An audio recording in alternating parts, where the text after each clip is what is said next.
ఓం శుక్లాంబరధరం విష్ణుం శశివర్ణం చతుర్భుజం ప్రసన్నవదనం ధ్యాయేత్ సర్వవిఘ్నోపశాంతయే. యా కుందేందు తుషారహార ధవళా యా శుభ్రవస్త్రాన్వితా యా వీణావరదండమండితకరా యా శ్వేత పద్మాసనా యా బ్రహ్మాచ్యుత శంకర ప్రభృతిభిః దేవైః సదా పూజిత సా మాం పాతు సరస్వతి భగవతి నిశేషజాడ్యాపహ. హిట్ టీవీ ప్రేక్షకులకు స్వాగతం. మనం ఆధ్యాత్మిక చిన్న కథలను చెప్పుకుంటూ ఉన్నాం. మానవ జీవితంలో మనుషులు అందరూ మానవులు ఒకలాగే కనిపిస్తారు. అందరూ రెండు కాళ్ళు ఉంటాయి, రెండు చేతులు ఉంటాయి. అందుకే వేమన గారు ఒక పద్యంలో చక్కగా చెప్పాడు. ఉప్పు కప్పురంబు నక్కపోలిక నుండు చూడ రుచుల జాడవేరు పురుషులంద పుణ్య పురుషులు వేరయ్యా విశ్వదాభిరామ వినురవేమ. ఈ పురుషుల్లో పుణ్యపురుషులు ఎలా ఉంటారు ఇది తెలుసుకోవడం చాలా కష్టం. దీనికి సంబంధించిన ఇతివృత్తాన్ని ఒకదాన్ని మనం చూద్దాం.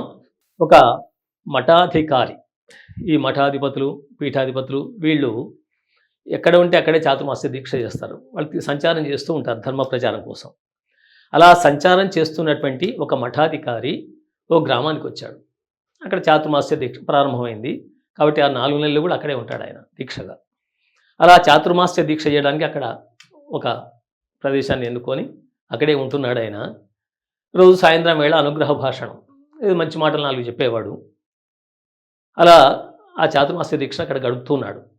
ఒక రోజున ఆ ఊళ్ళో వాళ్ళంతా ఆయన దగ్గరికి వచ్చారు. అందరూ కాదు, చాలామంది ఆసక్తి గలవాళ్ళు. రోజు కొంతమంది వస్తున్నారు, ఆ రోజు కూడా కొంతమంది వచ్చారు. వచ్చి సాయంత్రం వేళ స్వామి నమస్కారం చేసి, అయ్యా మీరు ఇక్కడ ఉండడం మాకు చాలా సంతోషంగా ఉంది, కాకపోతే మా మనసులో ఒక అనుమానం ఉంది అని అడిగారు. ఏంటి నాయన అన్నాడు. ఏం లేదు, మంచి వాళ్ళను గుర్తించడం ఎలా? సత్పురుషులు అంటారు కదా, ఆ సత్పురుషులను ఎలా గుర్తించాలి? ఈ లోకంలో మంచివాళ్ళు చెడ్డవాళ్ళు అందరూ మానవులే కదా, అంతా మనుషుల్లాగే ఉంటారు. అందరికి చేతులు ఉంటాయి, కాళ్ళు ఉంటాయి, అందరు తిరుగుతూ ఉంటారు, బాగానే ఉంటుంది, అందరు భోజనం చేస్తారు, బట్టలు వేసుకొని తిరుగుతుంటారు. కానీ దాంట్లో మంచివాళ్ళు ఎవరో చెడ్డవాళ్ళు ఎవరో, అంటే సత్పురుషులు ఎవరో దుష్పురుషులు ఎవరో గుర్తించడం ఎలాగా అని అనగానే ఆయన చిరునవ్వు నవ్వి, నాయన ఈ విషయం రేపు మీకు చెప్తాను అన్నాడు. వెంటనే చెప్పలేదు ఆయన సమాధానం. రేపు మీకు చెప్తాను, రేపు వస్తారు కదా ఎట్లాగూ, సాయంత్రం రండి, రేపు 4 గంటలకు చెప్తాను అని చెప్పేసి అన్నాడు. వాళ్ళంతా కూడా చర్చించుకుంటూ వెళ్ళిపోయారు. ఎందుకు ఈయన ఒకసారి వెంటనే చెప్పకుండా రేపు రండి అన్నారు ఏమిటి అని. అంటే కొన్ని విషయాలు ఎట్లా ఉంటాయంటే అనగానే వెంటనే సమాధానం చెప్పేస్తే దానికి అంత విలువ ఉండదు. సోదాహరణంగా నిదర్శనంతో సహా నిరూపిస్తే, వాళ్ళు చూపిస్తే వాళ్ళు అప్పుడు విశ్వసిస్తారు. అందుకోసం ఆ మఠాధిపతి రేపు రండి అన్నాడు. సరే అని చెప్పేసి వీళ్ళంతా వెళ్ళిపోయారు. ఆ రాత్రి గడిపేశారు. వాళ్ళ మనసులో అదే సందేహం ఉంది, రేపు ఏం చెప్తాడో చూద్దామని చెప్పేసి. ఆ రోజు కార్యక్రమాలను చేసుకున్నారు, ఎవరి పనులు వాళ్ళు చేసుకొని సాయంత్రం వేళ మళ్ళీ 4 గంటలకి అక్కడికి వచ్చేసారు. ఆ మఠాధిపతి ఎక్కడ చాతుర్మాస్య దీక్ష నిర్వహిస్తున్నాడో ఆ ప్రాంతానికి వచ్చి అందరూ కూర్చున్నారు. ఆయన సరిగ్గా సమయం కాగానే వచ్చేసారు. మఠాధిపతి గారు రాగానే అందరు నమస్కారం చేశారు. వస్తూ ఆయన 2 చేతుల్లో 2 సీసాలు తీసుకొచ్చాడు. 2 బాటిల్స్, మనం ఇంగ్లీష్లో బాటిల్స్ అంటాం కదా, ఆ 2 బాటిల్స్ సీసాలు తీసుకొచ్చాడు. అవి 2 ఒకే కంపెనీవి, ఒకే ఆకారంలో ఉన్నాయి, దాని నిండా నీళ్లు నింపి ఉన్నాయి. దీంట్లో ఉన్న నీళ్లు ఒకటే రంగు ఉన్నాయి, దాంట్లో ఉంది కూడా ఒకే రంగు కనబడుతున్నాయి. నీళ్ళన్నీ ఒకలాగానే ఉన్నాయి. వాళ్ళు కూర్చున్న తర్వాత వాళ్ళందరికీ ఆ సీసాలు చూపించాడు, బాటిల్స్ చూపించి, నాయన ఈ సీసాలు చూస్తున్నారా అన్నాడు. చూస్తున్నామండి, 2 ఒకేలాగున్నాయి అన్నారు. దీంట్లో నీరు ఉంది కదా అన్నాడు. ఉంది, ఆ నీరు కూడా ఒకలాగే ఉంది అన్నారు.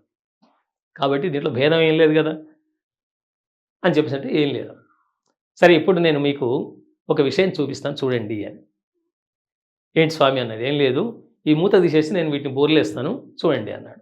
ఒకళ్ళు ఎవరైనా దగ్గర రండి అంటే ఒక అతను వచ్చాడు. అప్పుడు ఆ సీసాలు తీసి కొంచెం ఇలా వంచాడు, ఈ సీసాను ఆ సీసాను కూడా.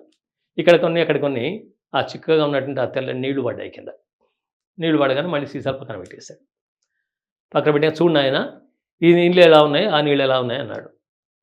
అలాగే ఉన్నాయి కదండి, ఏం మార్పు లేదు కదా అన్నాడు. కాదు రుచి చూసి చెప్పు అన్నాడు. అనగానే దీన్ని ఇది వేలు పెట్టేసి నాకాడు, కొంచెం నోట్లో నాలుక మీద వేసుకోగానే తీయగా కనిపించేది. ఇది పంచదార కలిపిన నీళ్ళండి అన్నాడు. మరి ఆ నీళ్ళు చూడు అన్నాడు. అది దాంట్లో వెలిపెట్టి చూసేసరికి ఉప్పు ఉంది. అది ఉప్పు కలిపిన నీళ్ళండి అన్నాడు. ఉప్పు కలిపినా, పంచదార కలిపినా నీళ్ళలాగే కనిపించాయి కదా! సీసాలు 2 ఒకటే అని చెప్పారు కదా! నీళ్ళు కూడా ఒకటే రంగులో ఉన్నాయని చెప్పారు కదా! ఇప్పుడు తేడా తెలిసింది కదా అన్నాడు. ఎవరైనా సరే ఈ సీసాలను బోర్లించినప్పుడు గమనించగలిగారు. మామూలుగా ఉన్నప్పుడు మీరు గమనించలేరు. మనుషులంతా కూడా మామూలుగా ఉన్నప్పుడు అందరూ మనుషుల్లాగే మామూలుగానే తిరుగుతుంటారు. కానీ ఏదైనా కష్టమో, బాధో, ఇబ్బందో, పరిస్థితి మారినప్పుడో అప్పుడు వాళ్ళ నిజస్వరూపం బయటకొస్తుంది. అప్పుడు దాంట్లో మంచివాళ్ళెవరో, చెడ్డవాళ్ళెవరో బయట తెలిసిపోతుంది అన్నాడు. ఎవరైనా మిమ్మల్ని కొట్టారనుకోండి, కొట్టినప్పుడు వెంటనే మీకు కోపం వచ్చేస్తుంది. వాడిని వెంటనే తన్నేవాళ్ళు కొంతమంది ఉంటారు. మీ సంగతి చూస్తా అని చెప్పేసి కక్ష పెట్టి వెళ్ళి ఎక్కడో చోట పట్టుకొని నలుగురు వేసి కొట్టేవాళ్ళు ఉంటారు. ఇలా ఎవరైతే చేస్తారో ఇలాంటి వాళ్ళు దుర్మార్గులు. ఒకవేళ అతను కొట్టినా కూడా పొరపాటున ఏదో ఆవేశంలో కొట్టాడులే, పోన్లే నేను క్షమించేస్తున్నానని చెప్పి మనసులో అనుకుంటే, క్షమాగుణం కనుక ఉన్నట్టయితే అతను కొట్టినా కూడా మీరేం బాధపడరు. నాయన నువ్వు తొందరపడ్డావు, జాగ్రత్తగా ఉండు నాయన అని చెప్పేసి చెప్తారు. అంతేగాని మీరు అతని మీద ప్రతీకారం తీర్చుకున్నామని కక్షతో ఉండాలని చెప్పేసి భావించరు. ఇలా భావించేవాళ్ళు క్షమాగుణం కలిగిన వాళ్ళేమో ఉత్తములు. ఇతరులను కూడా తనలాంటి వాళ్ళుగా భావించేవాళ్ళు, మానవులంతా ఒకటే అనుకునేవాళ్ళు. తన, పర, ఇతర అనే భేదం లేకుండా మానవులంతా ఒకటే. ఒక్కొక్కసారి ఆవేశంలో లోనవుతాం, ఒకసారి ప్రేమగా ఉంటాం అని చెప్పేసి భావించేటువంటి వాళ్ళు ఉంటారు. అలాంటి వాళ్ళు సత్పురుషులు. అలా కాని వాళ్ళు తనకు వ్యతిరేకంగా ఉంటే చాలు, రివెంజ్ తీసుకుందాం, లేదా ప్రతీకారం తీర్చుకుందాం, లేకపోతే వాళ్ళ మీద తిరగబడదాం, కొడదాం అనేటువంటి భావించేవాళ్ళు మాత్రం దుర్మార్గులు లేదా దుష్పురుషులు. ఇలా ఉంటాయి నాయన అని చెప్పేసి ఆయన బోధించాడు. కాబట్టి సత్పురుషులను తెలుసుకోవడం ఎలా? లోకంలో మంచివాళ్ళు, చెడ్డవాళ్ళు ఉంటే వాళ్ళతో బాగా తిరిగితే కానీ తెలియదు. ఎప్పుడోకప్పుడు వాళ్ళకి చెడ్డ గుణాలు బయటకు వస్తాయి. అప్పుడు చెడ్డవాళ్ళని తెలుస్తుంది. ఎప్పుడు కూడా మంచి గుణాలు కలిగి ఉంటే అలాంటి వాళ్ళు సత్పురుషులు అని అంటాం. దానికి కొంత పరీక్ష అవసరం అని చెప్పేసి మనకి ఇతివృత్తం చెప్తుంది. వేమన గారు చెప్పింది కూడా అదే. ఉప్పు కప్పు రంబు నొక్కపోలిక నుండు చూడ చూడ రుచుల జాడవేరు. ఇక్కడ రుచి అంటే ఉప్పు కర్పూరాన్ని మనం కొట్టుకెళ్ళి షాప్కి వెళ్ళి నోట్లో వేసుకొని చూడలేం కదా. అందుకోసం ఉప్పు తెల్లగానే ఉంటుంది, కర్పూరం తెల్లగానే ఉంటుంది. కానీ ఇక్కడ రుచి అంటే కాంతి. కర్పూరం మెరుస్తూ ఉంటుంది, ఉప్పు మెరవదు. ఆ మెరుపును బట్టి తెలుసుకోవచ్చు మనం, ఇది ఉప్పు, ఇది కర్పూరం అని చెప్పి తెలిసిపోతుంది. అలాగే మానవుల్లో కూడా మంచితనం, చెడుతనం అనేదాన్ని మనం పరిశీలిస్తే తెలుస్తుంది అని చెప్పేసి మనకి ఇతివృత్తం చెప్తుంది. అందువల్ల సత్పురుషులను తెలుసుకోవడానికి కొంత కృషి అవసరం అవుతుంది. అలా తెలిసినప్పుడు అలాంటి వాళ్ళతో మనకు సత్సాంగత్యం ఏర్పడితే మనం దానివల్ల లాభం పొందుతాం.